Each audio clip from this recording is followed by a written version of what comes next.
Agaseke k'amakuru mu karere gapfunduriye muri Kongo Kinshasa. Umuryango mpuzamahanga uharanira uburenganzira bwa muntu Human Rights Watch washinje abarwanyi ba Wazalendo n'ingabo za Kongo Kinshasa kwibasira abanyekongo b'ubwoko bw'Abanyamulenge mu ntara Kivu y'Amajyepfo ndetse no mu bwoko bw'Abatutsi. Iyi raporo yasohotse kuwa mbere abarwanyi ba Wazalendo bavuga ko impamvu bibasira Abanyamulenge n'Abatutsi muri Kivu y'Amajyepfo ari uko bashyigikiye abarwanyi b'Imventura ihanganye n'ubutegetsi bwa Kinshasa. Umushakashatsi wa Human Rights Watch muri Afrika Madame Clementine Demonjoye ivuze ko abarwanyi ba Wazalendo n'ingabo za Kongo FARDC nta ruhande n'umwe rworoheye Abanyamulenge, asaba ko leta ikira uburyo bworohereza abashaka guhunga kubona baca mu bwisanzure. Uwo muryango wavuze ko kuba ibintu bikomeje kuba bibi muri Kivu y'Amajyepfo ari umusaruro wo kunanirwa k'ubutegetsi bwa Kinshasa mu mitegekere y'iriya ntara. Human Rights Watch yavuze ko ari ubutumwa bw'amajwi n'amashusho yumvise bwa bamwe ubutegetsi muri Kivu y'Amajyepfo bibasira banatesha agaciro Abanyamulenge na General Gasito washubijwe Kinshasa. Hanyuma kandi ubutwa F7 urwanya ubutegetsi bwa Kongo Kinshasa wavuze ko washubije inyuma urwanya ibiro rya Wazalendo bashaka kuwukura mu birindiro ufite ku musozi wa Buweni muri Twahirwa Karere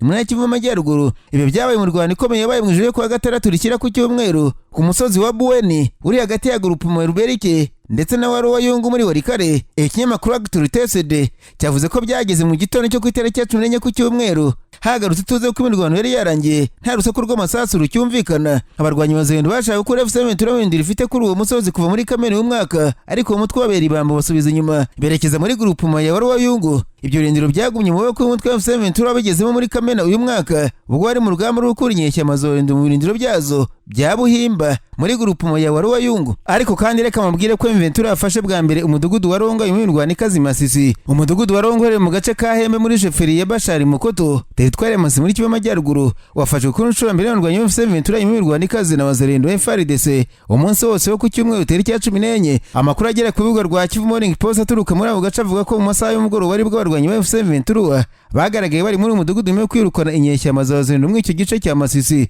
Ifatwa ry'uyu mudugudu rirafungura amayira yerekeza muri Pinga aho abarwanyi ba Imventura bari gusatira. Iyi nkuru avuga ko Wazalendo bihagazeho amasaha menshi imbere y'ifatwa ry'uyu mudugudu. Imirwano ngo baje muri Rongo hagati ya Imventura na Wazalendo, ariko abanyu basubijwe inyuma. Iyi mirwano ikaze ariko yagana nijoro ibintu byose byari bituje. Twabonye abasirikare ba Imventura bwari ubwa mbere tubonye umudugudu. Abazalendo bavuye mu mudugudu nyuma yo kwihagararaho ariko ntiyagira icyo bitanga.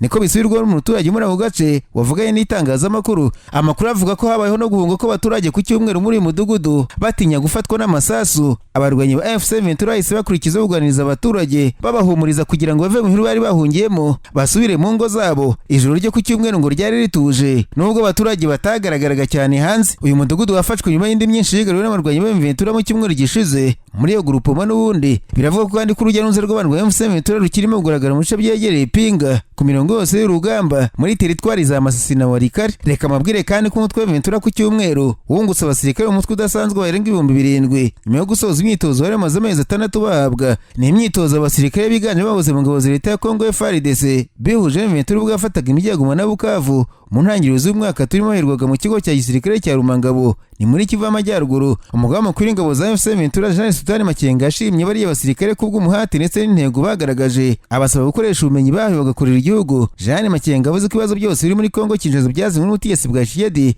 wahaye agaciro bari mu mitwe yitwaje intwaro nka FDLR. Wazalendo n'abacanshuro yinjiye mu ngabo z'igihugu avuga ko kwiye kuva ku butegetsi kuko ntacyo ashoboye kandi ko n'abandi bazabikora atari igisirikare cya F7 yaboneyeho gusaba ariya bakomando kwitegura urwo rugamba. Ati muriteguye ngo tore igihugu cyacu turandura akarengane gukorerwa abanyekongo kugira ngo tubigereho. Ni ngombwa ko murangwa n'imyitwarire myiza itandukanye n'iy'abariya duhanganye. Yavuze kandi ko igisirikare cya F7 ari cyo gikwiye igihugu cyabo kuko ari igisirikare kirangwa no gukora kinyamwuga no kudahutaza abaturage, kandi ngo ibyo bikwiye guhora bikiranga mu rwego rwo kwirinda kuzisanga mu makosa nk'aho urakorwa n'ingabo za leta ya Kongo Kinshasa. Usibye bariya basirikare barenga 7,000, ubuyobozi bwa F7 buvuga ko abandi bari mu 12 kuva mu cyumweru gitaha bazatangira amahugurwa abategurira ko abasirikare kabuhariwe. Reka mve muri Kongo Kinshasa bambwira ko komanda w'akarere ka mbere k'igisirikare cya FARDC Major General Chiko Chintambwe ari ikikwiti mu murwa mukuru w'intara ya Kwiru kuva ku cyumweru mu butumwa bwo kugenzura no kuganira n'abasirikare kugira uruhare mu guhiga inyeshyamba za Mobondo nk'uko byatangajwe na Kapiteni Antoni Mwarusha umuvugizi w'ibikorwa bya Ngemba. Ngo uruzinduko rw'uyu musirikare mukuru muri zone ruri mu rwego rwo gukurikirana ibikorwa bya gisirikare bikomeje gukorerwa muri kariya karere.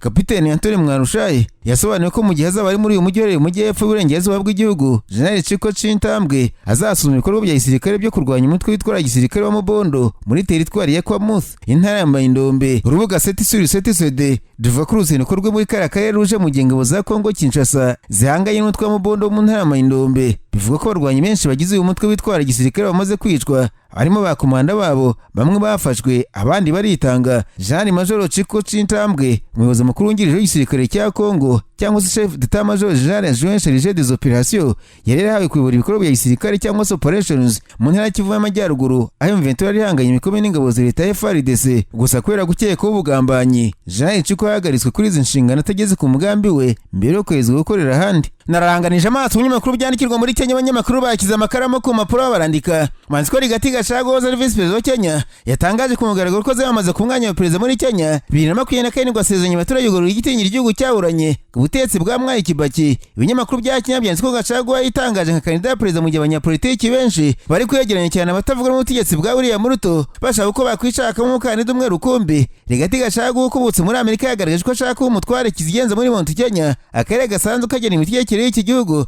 Harabambari ba perezida batangiye kubuye inkwenene bavuga ko gushaka kwigira umutware wa Mount Kenya ntaho bitaniye no kwigira umwami ariko utagira ingabo, kuko nta muntu n'umwe muri nyuma ari kwitera amajeke. Ubwo ari mu ntara nyari ku cyumweru yavuze ko yemeye kuba kandida perezida kubera igitutu cy'abaturage bayimusabye ubwo yavaga mu rugendo yarimo muri Amerika. Gachagua ati nemeye ubusabe bw'abaturage ba Kenya bansabye kwimana igihugu, none naje ahangaha mu rugo kugira ngo mubihe umugisha. Ikinyamakuru Daily Nation kimusubiramo agira ati abanyakenya ni bantu bazaba bagize neza, gusa sinabasezeranya ibinyoma, ariko ndabizeza ko nshaka kuzasubiza igihugu cyubahiro cyahuranye mu bukungu no mu bwema bwo cyayoborwaga n'umusaza nyakwigendera Mwai Kibaki. Kibaki yategetse Kenya guhera 2002 agize 2013. Gachagua yavuze ko biwaje kuba Kenya muri iki gihe ifite ibigo by'imari ndetse n'ibihugu imyenda ya trade 12 z'amashiringi. Ati singiye kubasezeranya ko nzubaka imihanda, ingomero n'ibindi. Icyo babwira no kubuzima bw'igihugu cyacu biriya bikuko umwenda wa trade 12 z'amashiringi ari munini cyane, kandi ibyo bigomba guhinduka rwose. Uyu muyobozi w'ishyaka Democratic for the Citizen Party yavuze ko umuyoborere yazakora ku buryo hari ibihinduka mu byari byarashyizweho n'ubutegetsi bwa William Ruto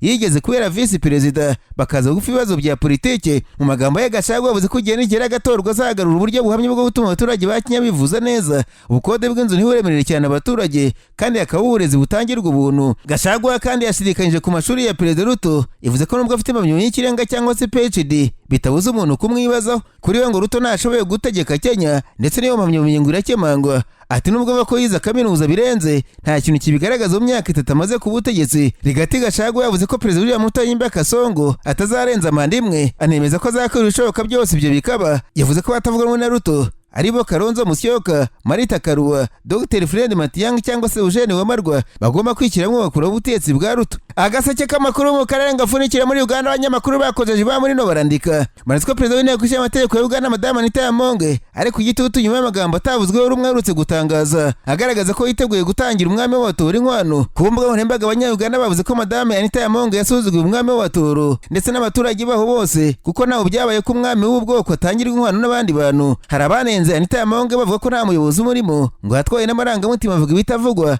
anabivugira hatavugirwa ibyo yavuze. Ku rubuga rwa X bamwe basabye ko asaba imbabazi ubu bwami bw'abatoro, kuko bamushinja ko yavuze ko umwami wabo asabiriza nk'umwami w'abateso, kandi ngo ari umuntu wishoboye. Yari mu muhango w'isabukuru y'imyaka 30 y'umwami w'abatoro Oyo Nyimba Kabamba Iguru Rukidi wa kane amaze ku ngoma.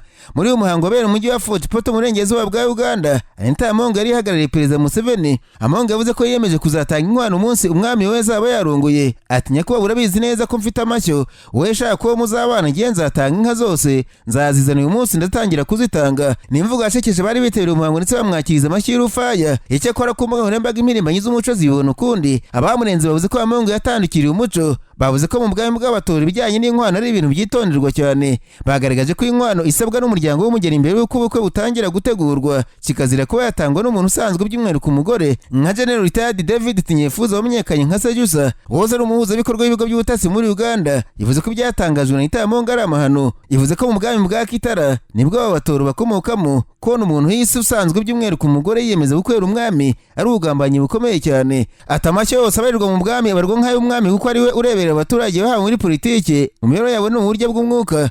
Uyu mugabo yatanze urugero avuga ko ubwo hari Kongo y'umwami w'abami wa Kitara Ucakirwangira Rwemera wa mbere, hari umuyobozi w'umuryango na bene wabo 11 bakatiwe urwo gupfa kubera ko bari bavuze ko ari imwe mu nka z'umwami yahoze ari iyabo. Ati nubwo Amonge nta kibi yaragambiriye, umuntu usanzwe by'umwihariko umugore kuvugira imbere y'umwami ko azamutangira inkwano no kubahuka bigaragaza guhangana n'ubwami no kubangamira indangagaciro z'umuco. Retired General Sejusa n'izindi mpirimbanyi z'umuco zasabye Amonge gusaba umwami we n'abatoro bose imbabazi, ngo ibyavuze bitesha agaciro gucyura ubwami. Icyakora abashyigikiye Amonge bavuze ko perezida w'inteko ishinga amategeko ataragamije ikibi ndetse bwari uburyo bwo kwishimira intambwe umwami we yateye. Ni mu gihe abandi bavuze ko umuco atari ikintu cyo gukiniraho kuko utabona inka umwami kuko ibintu byose biri mu gihugu yaba inka n'amagore byose ari by'umwami. Bashimangira ko Amonge yashije bugufi ubwami wenda atanabigambiriye.